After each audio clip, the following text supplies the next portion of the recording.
Bab 292, Jejak Kaki Dewa Tanah 6. Di-upload oleh Baca Suara. Jangan lupa like dan subscribe, agar kami semangat upload lebih banyak. Kapal fisik Edmund secara bertahap menyerah pada kehancuran. Dikonsumsi oleh keputusasaan yang luar biasa, dia dengan sungguh-sungguh menjelajahi sekelilingnya, merindukan rute pelarian dari kesulitan yang suram ini.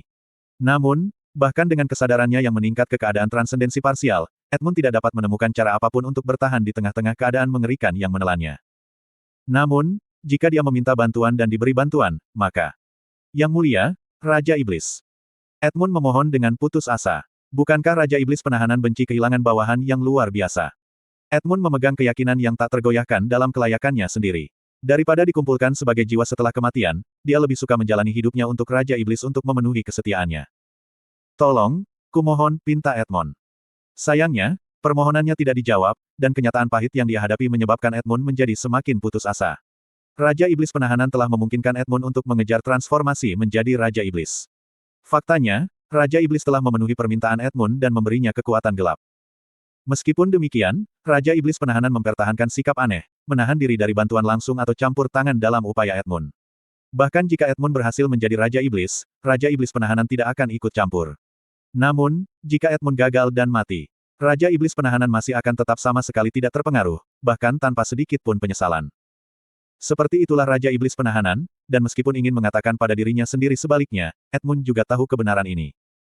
Edmund berpegang teguh pada keinginan kuat untuk menganggap dirinya luar biasa, menumbuhkan harapan bahwa Raja Iblis penahanan akan mengulurkan tangan pembimbing kepadanya pada saat dibutuhkan. Namun, permohonannya yang putus asa bergema melalui kekosongan dan tidak bertemu dengan apapun kecuali keheningan yang memekakkan telinga. Saat serangan terakhir pedang cahaya bulan menabraknya, bentuk fisik Edmund yang berharga benar-benar dilenyapkan, direduksi menjadi. Namun, di tengah reruntuhan, Vladimir tertinggal. Vladimir, makhluk yang dilahirkan oleh tangan Raja Iblis penahanan, naik dalam kemegahan soliter di bawah sinar bulan yang berhamburan. Eugene mengayunkan pedangnya sekali lagi untuk menghancurkan benda mengerikan itu. Namun, dalam pergantian peristiwa yang menakjubkan, beberapa saat sebelum sentuhan cahaya bulan yang bersinar bisa menyelimuti tongkat, sebuah fenomena yang meresahkan terbentang. Kekuatan gelap berwarna merah melonjak keluar dari intinya, jantung naga. Energi jahat terwujud menjadi rantai rumit yang melingkar di sekitar Vladimir, membentuk penghalang yang tak tertembus yang menentang maksud destruktif cahaya bulan. Dalam sekejap, rantai yang menyelimuti Vladimir menghilang ke udara tipis, membawa pergi entitas misterius bersama mereka. Frustrasi terukir garis-garis dalam di wajah Eugene saat dia mendarat di tanah yang kokoh, giginya menggertak karena kesal. Meskipun menahan intervensi dalam kematian Edmund, Raja Iblis penahanan telah berhasil merebut kembali Vladimir. Bajingan sialan, Eugene meludah sambil mengeluarkan belati dari jubahnya. Edmund telah meneriakkan nama Balzac sebelum kematiannya. Jelas bahwa ritual itu gagal karena tipu muslihat Balzac. Eugene tetap diselimuti ketidakpastian mengenai tindakan Balzac, namun kewaspadaan yang mendasarinya tetap ada di dalam dirinya. Kecurigaan membayangi pikirannya, merenungkan kemungkinan bahwa Balzac dengan licik berusaha merebut posisi Raja Iblis yang didambakan dengan merampas ritual Edmund. Tapi menurutku itu tidak benar. Jika Balzac berhasil menjadi Raja Iblis, Dark Power Channeling Blind akan mengalami perubahan. Namun, tanda tangan Balzac tetap sama seperti sebelumnya. Eugene mengangkat belati sambil melihat sekelilingnya. Tolong biarkan aku hidup. Eugene mendengar suara datang dari belakangnya. Dia menemukan Balzac mengangkat dirinya dari tanah. Aku belum melakukan apapun untuk kamu waspadai. Balzac tampak benar-benar bersalah. Eugene mengintip wajahnya tanpa melonggarkan cengkeramannya pada belati. Sejak kapan kau berada di sini? Tanyanya. Aku sudah di sini sejak kau mulai menyerang Edmund, jawab Balzac. Kenapa kamu berbaring tanpa mengatakan apa-apa? Eugene bertanya. Karena aku tahu Edmund akan menjadi tidak sabar jika dia tidak tahu di mana aku berada, jawab Balzac. Seharusnya kau tetap bilang kau ada di sini, balas Eugene. Saya tidak bisa melakukan itu dengan cara saya menyembunyikan diri, Balzac menjawab dengan senyum pahit. Apa yang kamu lakukan? Tanya Eugene. Saya mengalihkan sebagian dari pengorbanan yang bersumber secara eksternal dan mengganggu bagian dari ritual juga, jawab Balzac. Mengganggu. Itu bukan sesuatu yang besar. Saya hanya mengubah ritual sedikit sehingga Edmund akan membuat kesalahan setelah kehilangan ketenangannya, kata Balzac sambil membungkuk ke arah Eugene. Itu semua berkat Anda mendorongnya begitu keras, Sir Eugene. Kamu tidak perlu mengganggu ritual, kata Eugene, menunjuk belati ke Balzac. Jika tujuanmu adalah mengganggu ritual, maka itu sudah cukup untuk mengalihkan pengorbanan, kan? Bagaimanapun, itu akan menunda ritual, dan aku bisa membunuh Edmund. Mungkin begitu, Balzac setuju dengan membungkuk, meskipun kata-kata Eugene terlalu dibuat-buat. Eugene menatap Balzac dengan ekspresi cemberut, lalu menarik belatinya. Bisakah kamu menarik blind sekarang? Tatapannya menyapu medan perang, mengambil pemandangan suram saat perang mendekati akhir yang pahit. Dengan kematian Edmund, mata air kekuatan gelap yang memicu prajurit suku Kocila telah padam, membuat mereka kehilangan kekuatan tangguh mereka. Para pejuang yang masih hidup, lelah sampai ke inti mereka, berjuang untuk tetap tegak, tubuh mereka didera kelelahan dan siksaan, tangisan sedih mereka dibungkam oleh penderitaan mereka yang luar biasa. Kiahahaha. Eugene bisa melihat Melkit menjerit dengan tawa di kejauhan. Dia menunjukkan kehadiran yang luar biasa di medan perang, meluncurkan sambaran petir dan awan api di sekelilingnya. Di belakangnya mengikuti panggilan Lovelian, dan di sisi lain, Ivatar mengayunkan kapaknya tanpa sedikit pun kelelahan. Eugene menarik pandangannya, lalu mencari Qian. Hector memiliki kecepatan yang tak tertandingi, bentuk kolosalnya memancarkan kekuatan dan kekuatan, sementara banyak lengannya memberinya keuntungan berbeda atas keterbatasan fisik manusia. Tidak dapat disangkal bahwa Hector melampaui Qian dalam kekuatan dan kecakapan dalam setiap aspek. Kebenaran yang tak terbantahkan tentang superioritas Hector yang luar biasa tidak hilang pada Qian, dia juga mengakui kesenjangan besar yang memisahkan mereka. Namun demikian, terlepas dari perbedaan kekuatan, Qian mendapati dirinya tidak dapat menyerah. Dia mengerti bahwa itu mundur berarti menyerahkan sesuatu yang sangat penting baginya sebagai Qian Leonhard. Sesuatu itu, pikirnya, mungkin adalah kebanggaan. Hector berdiri di antara barisan pengkhianat memalukan yang telah mengkhianati garis keturunan hati singa, menodai kehormatan mereka. Namun, Qian tidak membawa pengkhianat ini ke pengadilan dengan tangannya sendiri. Ewart dan Dominic telah menemui ajalnya di tangan Eugenius, sementara Qian, yang tidak sadarkan diri dan tidak berdaya selama momen yang menentukan itu, sama sekali tidak berdaya untuk campur tangan. Dia tidak bisa membiarkan terulangnya masa lalu. Bahkan jika dia dipaksa kalah karena kelemahannya, Qian tidak ingin berpaling dari Hector, pengkhianat keluarga. Tidak terpengaruh, Qian terus maju, setiap langkah diisi dengan tujuan yang mendalam. Kebanggaan, keyakinan yang tak tergoyahkan, misi suci, dan segudang elemen penting lainnya mendorongnya maju. Mencengkeram pedangnya dengan tekad yang kuat, dia melepaskan kekuatannya dengan semua kekuatan dan kebencian mendidih mengalir melalui pembuluh darahnya. Dalam arti yang mendalam, pertempuran di hadapannya menjadi wadah di mana Qian berusaha menvalidasi dirinya sendiri. Signifikansinya tidak terletak di mata orang lain tetapi dalam tindakan mengalahkan Hector secara pribadi. Dengan mengakhiri hidup musuh yang tangguh dengan tangannya sendiri, Qian rindu untuk menyaksikan realisasi nyata dari kemajuannya. Ingatannya menyelinap pergi seperti angin sepoi-sepoi, membuatnya tidak dapat mengingat cara yang tepat di mana dia membalas serangan gencar Hector yang tak henti-hentinya. Kekhasan pertahanannya, seni menangkis, membelokkan, meluncurkan serangan balik, menusukkan pedangnya, menghindar dengan anggun, melompat dengan presisi, dan melakukan manuver tanpa batas, semuanya tetap diselimuti kabut ingatan yang terlupakan. Meskipun demikian, ia bertahan dalam pertempuran sengit, tindakannya didorong oleh naluri saja, tidak lagi sadar akan gerakan fluidanya sendiri dalam panasnya pertempuran. Slot iklan, kamu bisa pasang iklanmu di sini. Pada titik tertentu, panas yang berapi-api melonjak dari kedalaman keberadaan Qian, menyelimuti tubuhnya dengan vitalitas baru. Hebatnya, meskipun gerakan tanpa henti tanpa jeda, kelelahan menghindarinya. Sebaliknya, bentuknya tumbuh semakin tanpa bobot dengan setiap gerakan, didukung oleh gelombang energi yang menyegarkan. Dalam momen yang luar biasa, tampaknya seolah-olah waktu itu sendiri telah melambat, memberinya kemampuan untuk mengantisipasi dan menghindari serangan Hector yang akan segera terjadi, ancaman terhadap tenggorokannya nyaris dihindari.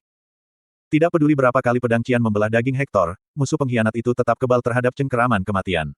Luka-lukanya menutup seketika, memungkinkan dia untuk bertahan dalam serangan gencar yang pantang menyerah, tanpa henti dan tak henti-hentinya. Teriakan Hector bergema di udara, namun Qian mendapati dirinya tuli terhadap kata-katanya. Ucapan Turncoat, makhluk malang yang telah meninggalkan kemanusiaannya, tidak memiliki nilai atau signifikansi bagi Qian. Sangat kontras dengan ketahanan Hector yang bertahan lama, Qian, terikat oleh keterbatasan manusiawinya, menanggung beban kematian. Setiap serangan yang menimpanya mengeluarkan darah merah, dan anggota tubuhnya secara bertahap goyah dalam fungsinya. Meskipun dia dengan terampil menggunakan perisainya untuk mencegah pukulan fatal, banyak luka kecil terakumulasi, berat badan mereka membebaninya.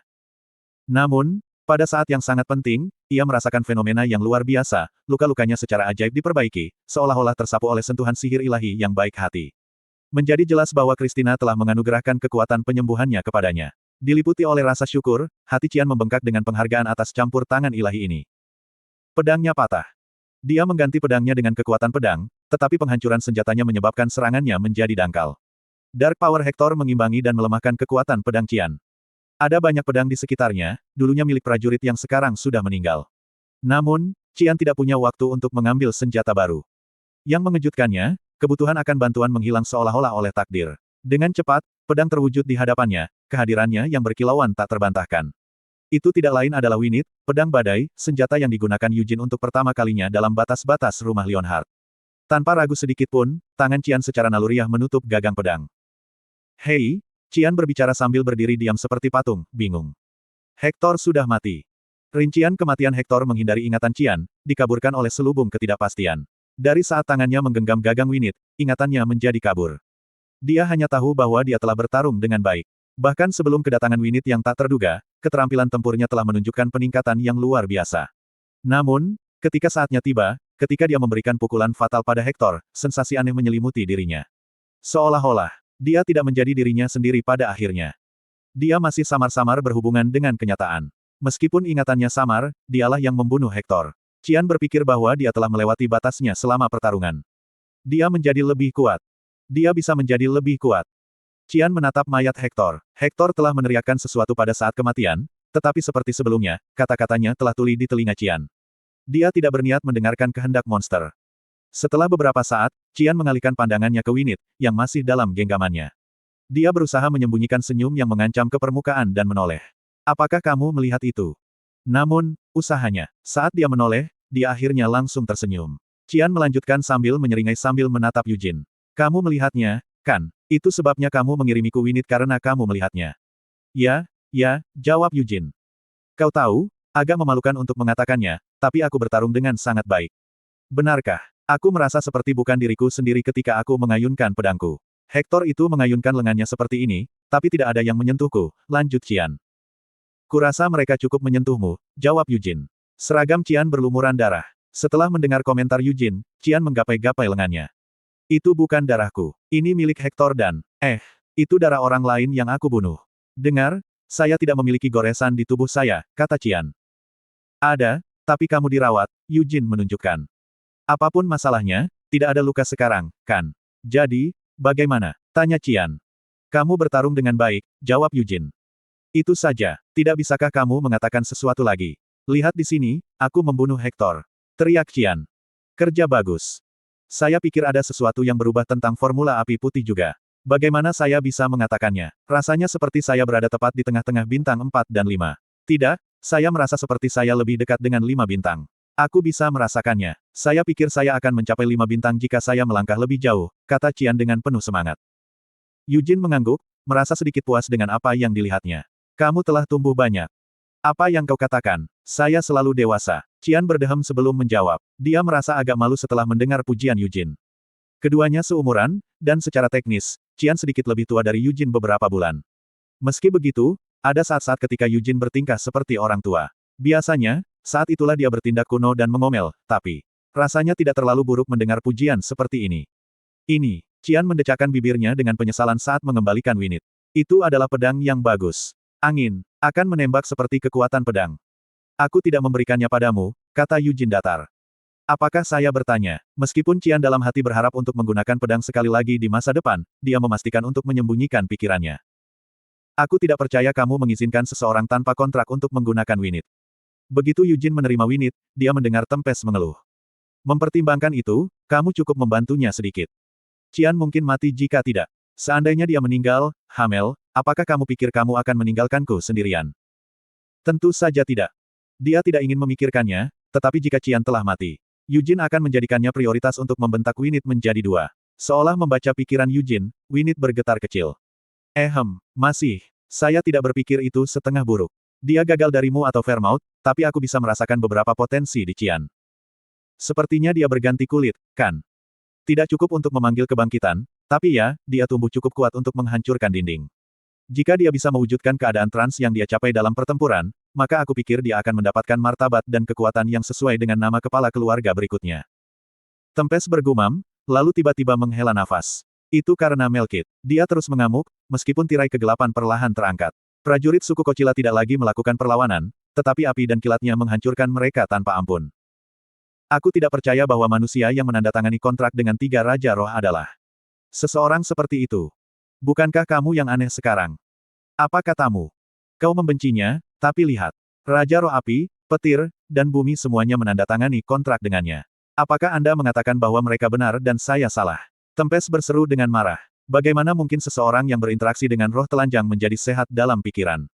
Api, Petir, dan Bumi keluar dari pikiran mereka untuk menandatangani kontrak dengan manusia gila seperti itu.